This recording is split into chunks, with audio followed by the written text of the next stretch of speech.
pas si stylés que ça finalement, mais on les aime quand même. Et aujourd'hui, ça va être pas beaucoup mieux, si jamais. Comme ça, je vous prépare. Et on va parler de Jacob et d'une partie de sa vie, en fait. On va pas faire toute sa vie quand même.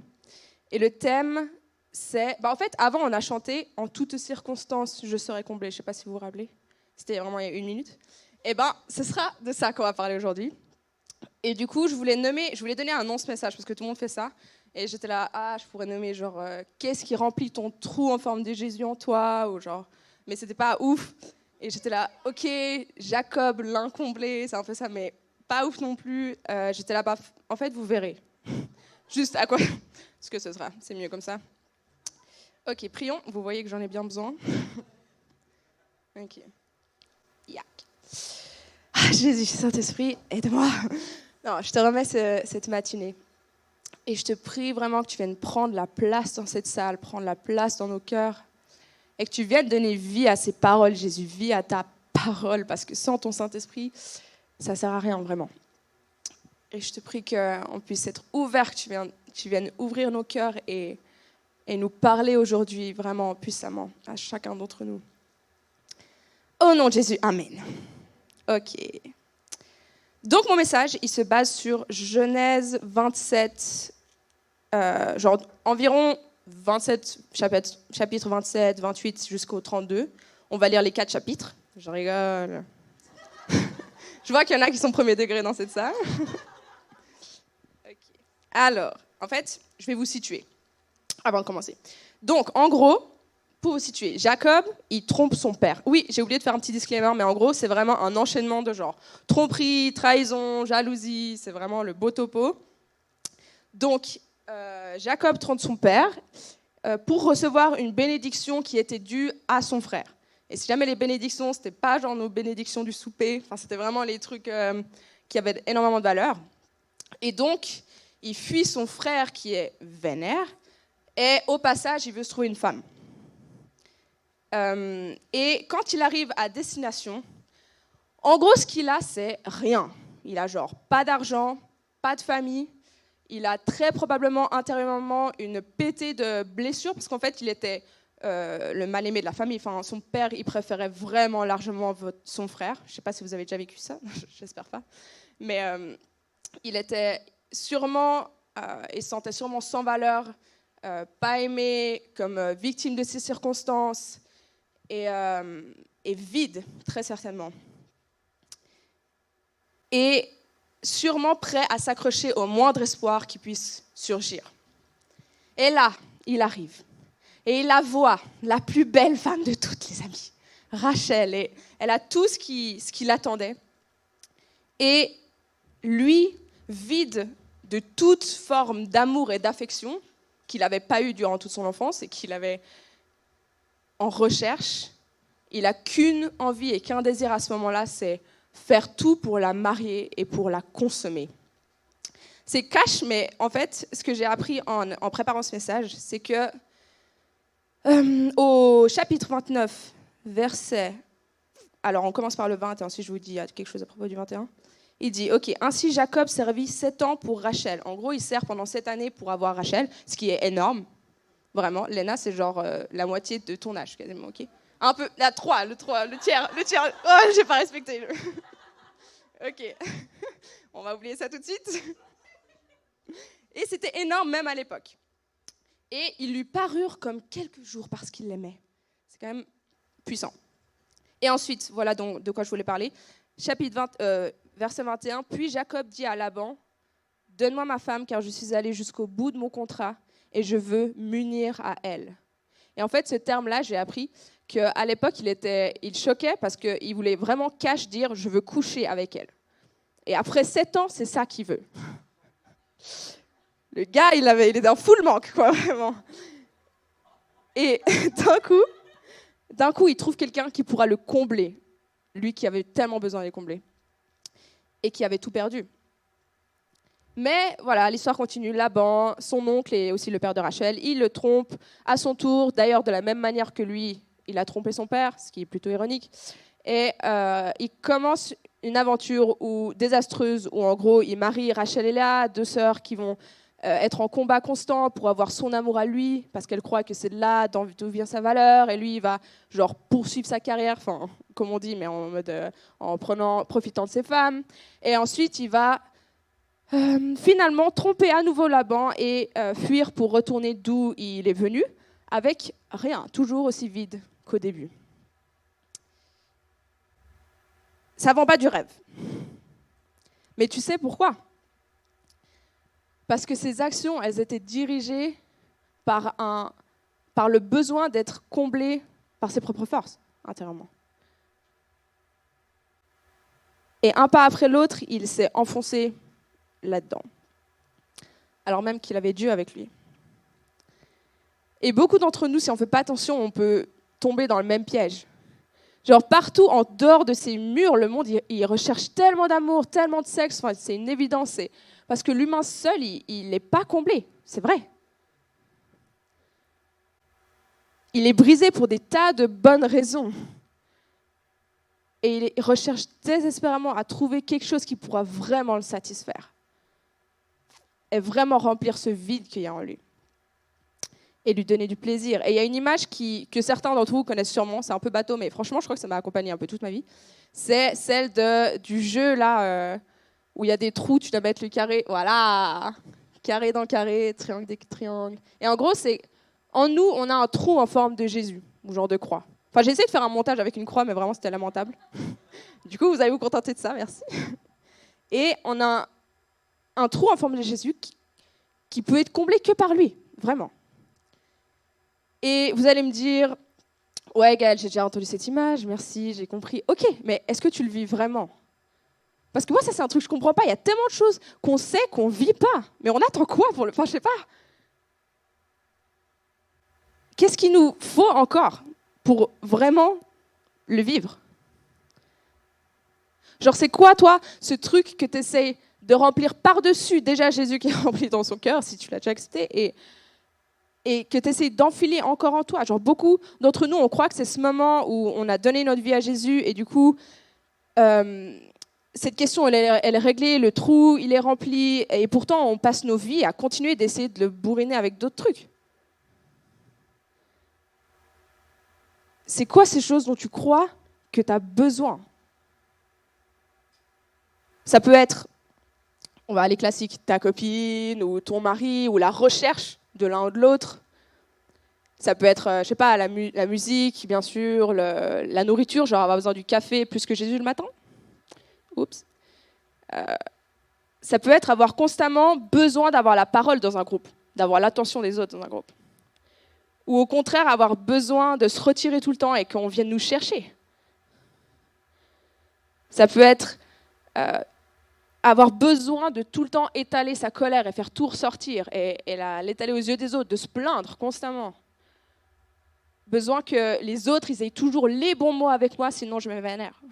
Ou sinon ça m'appuie sur mes boutons et je suis irritable. Ou besoin que les autres, ils me disent constamment à quel point ils ont besoin de moi, à quel point ils m'aiment, à quel point j'ai ma place. Besoin qu'ils me mettent en valeur et qu'ils m'offrent l'affection dont j'ai tellement besoin.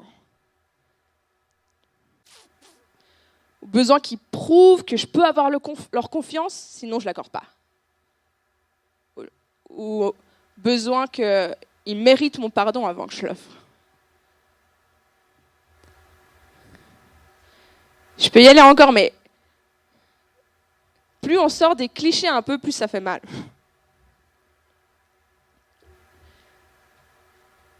Et je ne sais pas si tu as remarqué, mais le point commun de toutes ces choses que j'ai dit, c'est que c'est à propos de moi. Et pendant ce temps, qu'on se préoccupe tellement de satisfaire nos besoins de nous, y a des gens autour de nous qui ont besoin d'un Dieu qu'ils ne trouvent pas forcément en nous. Et je ne dis pas ça pour te condamner, je dis ça parce que je t'aime trop pour pas te le dire. Genre, il y en a un qui veut nous aveugler et c'est pas Dieu. Et ces choses, elles nous font pas du bien. Ces choses, elles sont basées sur un mensonge qui est celui qu'on peut pas avoir tout ce dont on a besoin en Dieu. Et moi, je sais pas toi, mais je déteste les mensonges et je veux pas les tolérer dans ma vie. Et je crois que Dieu non plus. Alors on attend quoi pour ne plus les tolérer dans notre vie ? Parce que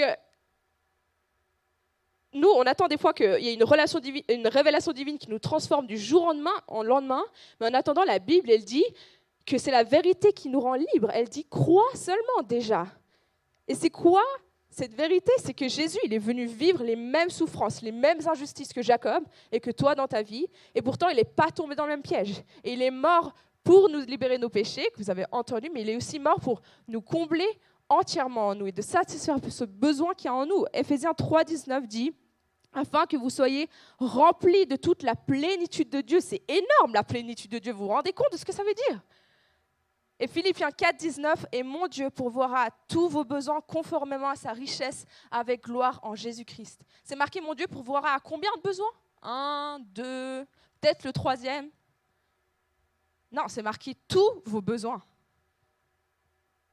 Parce qu'il est amour, il est celui qui te regarde avec un regard qui est rempli de tout ce que ton cœur peut crever pour. Il est rempli d'amour, de tellement de joie, tellement d'espoir, tellement d'affection, tellement de reconnaissance. C'est un regard dans lequel tu ne pourras jamais trouver de déception. Jamais vide. Et il est celui qui sera toujours avec toi comme il l'a été avec Jacob, celui dont tu peux vraiment avoir confiance. Et peut-être que c'est là où ça commence pour toi. Peut-être que tu sais ces trucs-là et que tu as vu que dans la Bible, il est censé combler tous tes besoins, mais tu ne lui fais pas confiance et tu ne crois pas qu'il pourra le faire pour toi. Je crois qu'aujourd'hui, il t'invite à lui faire confiance à nouveau. Dieu il nous a donné un moyen à travers Jésus de changer notre regard de nous à lui, de voir que c'est lui la solution. Qu'il est celui vers qui il y a toute l'affection dont on a besoin et dont on cherche autour de nous. Et pourtant, trop souvent, on dit genre « ouais, merci ». Et après, on regarde de nouveau à nous-mêmes et on est là genre « ouais ». On détache nos yeux du regard dans lequel on y avait tout parce qu'on n'y croit pas finalement. Et on regarde à nous, on est là genre « ouais, mais tu sais, là, j'ai quand même besoin de ça. Genre, je sais que tu comptes tout, mais juste ça, tu ne peux pas vraiment le faire. » Et finalement, oui, mais. Et en fait, on retourne à nous, et on s'y perd.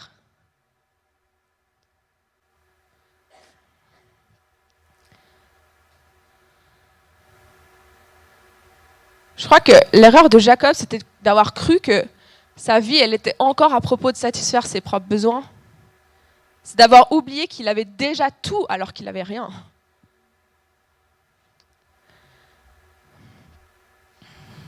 Dans Genèse 28, 20, dans son histoire,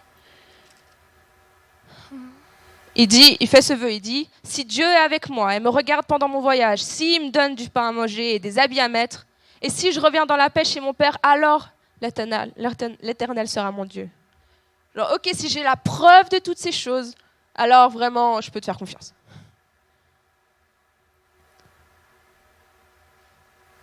Et quand Dieu il est venu lui rappeler qu'il était avec lui quand il était en train de fuir son frère, il a dit à Dieu, « C'est certain, l'Éternel est dans cet endroit et moi, je ne le savais pas. » Autrement dit, en fait, il était là et moi, je regardais là, donc je n'ai pas vu. Combien de fois ça nous arrive dans nos vies ? Genre, on aurait envie que ces patriarches dans la Bible, ils soient que des héros comme Jacob et qui nous montrent un peu comment on peut vraiment être comblé en lui. Mais moi, je crois que ce que la Bible, elle montre, c'est qu'on ne peut pas par nos propres forces rentrer dans l'histoire de Dieu. C'est lui qui vient nous chercher, c'est lui qui vient nous guérir, qui vient nous promettre une vie comblée et qui nous fait rentrer dans son histoire. Parce que l'histoire, elle ne s'arrête pas sur les faiblesses de Jacob. À travers la lignée de Jacob vient Jésus, le Sauveur. Ça ne s'arrête pas sur ses faiblesses parce que ce n'est pas à propos de lui. C'est à propos de Jésus. Et c'est vrai pour nous aussi. Quand on comprend vraiment que Dieu, il nous comble complètement, alors on n'a plus à se soucier de satisfaire nos besoins et de chercher à le faire. Et on peut vraiment vivre pour lui parce qu'il y a toute sa plénitude en nous. Je ne sais pas si...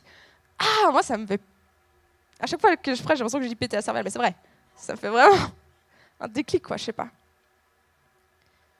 Et on peut vivre libre et pour lui. Et on en a même le devoir. Et à quoi ça ressemble ? C'est ça qui devient excitant. Ça ressemble à prendre des décisions pour notre vie en se demandant pas genre, ok, est-ce que je vais être satisfait là-dedans ? Est-ce que je vais y gagner quelque chose ? Est-ce que ça va me procurer du plaisir ? Est-ce que j'en suis capable ? Est-ce que je vais avoir la reconnaissance ? Mais en se demandant, en fait, est-ce que c'est la volonté de Dieu ? Est-ce que ça lui rend gloire ? Ça ressemble à être en relation avec les autres autour de nous, pas pour obtenir, mais pour offrir.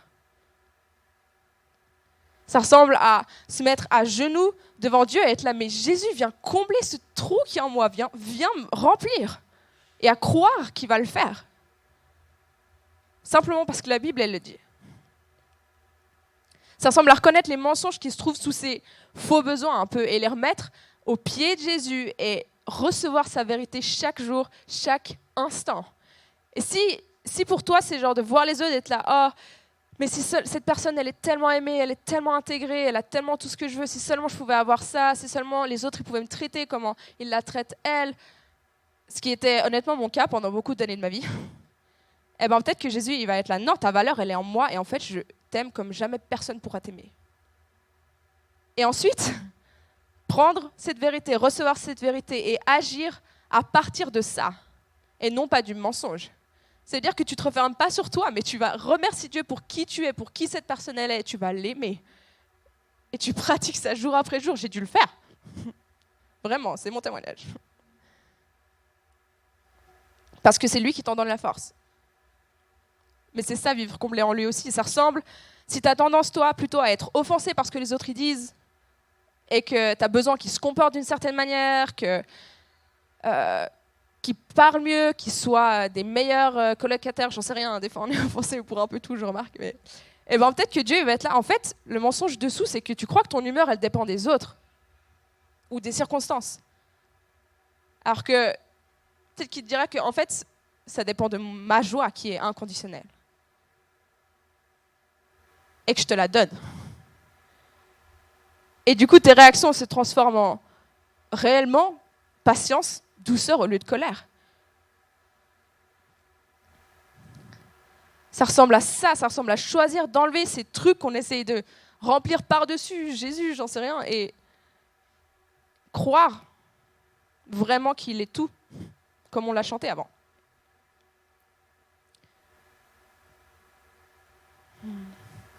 André, tu peux venir, je sais pas où il est. Petit.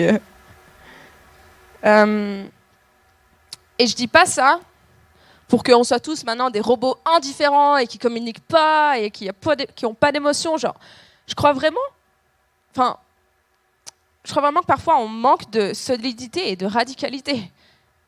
Et moi, j'ai envie de voir une église où on est tous ensemble solides et qui avançons inébranlables. Parce que parfois, on passe à côté de ce qui est possible avec Jésus, ce qui est possible quand on détache notre regard de nous-mêmes et de genre, ouais, mais c'est normal parce qu'on est humain, et nanana, et qu'on regarde à lui qui définit un nouveau normal, des nouveaux standards pour notre vie.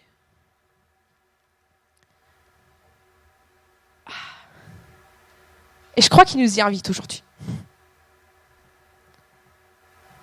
Et il peut nous demander ça parce que lui, il l'a fait lui-même à la croix. Il n'a pas regardé à lui-même, il a regardé à la joie à venir. C'est une joie qui nous attend. Quand on est comblé en vie, c'est comblé, épanoui en lui, c'est ça.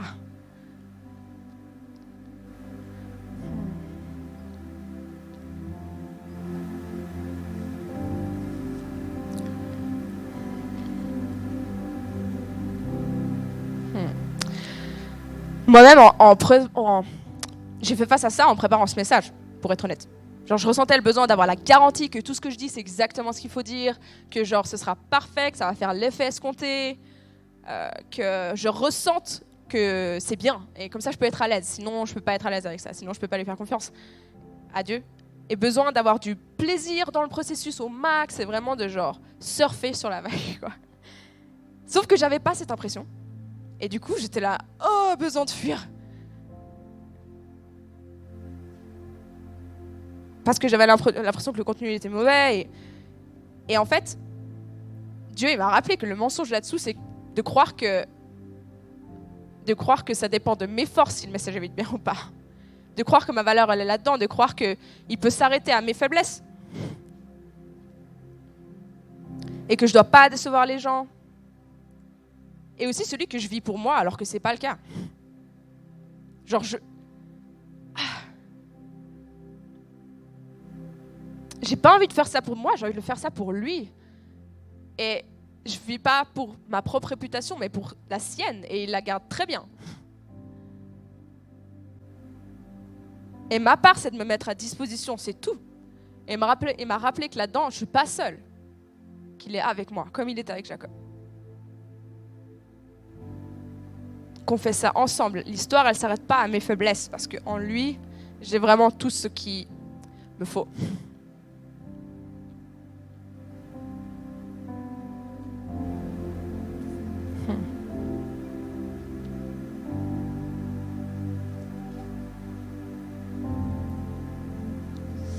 Avant de finir, j'ai aussi juste envie de préciser que être rempli de Dieu, ça nous donne rempli par Dieu, pardon.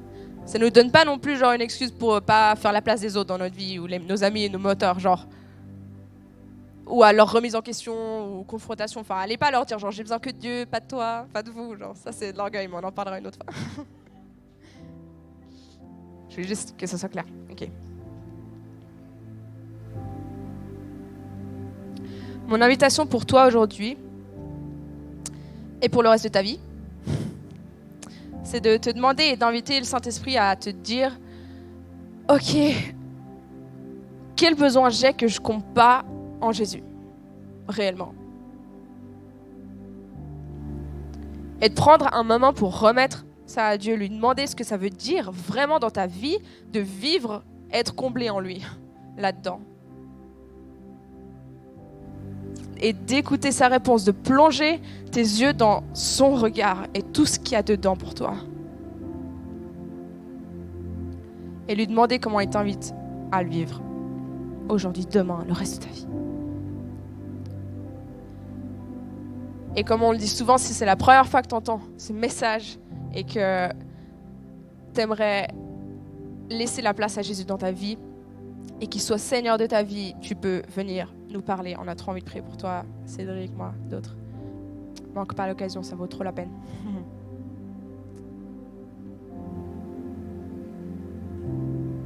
Ok, je vais prier.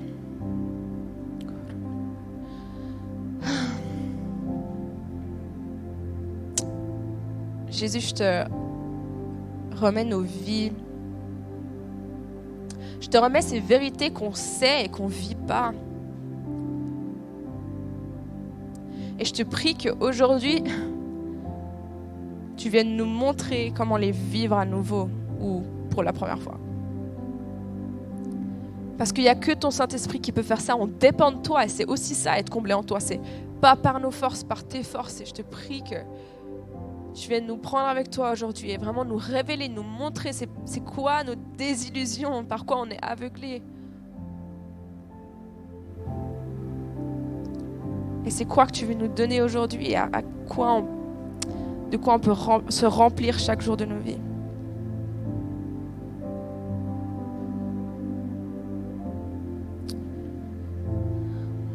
Au nom de Jésus.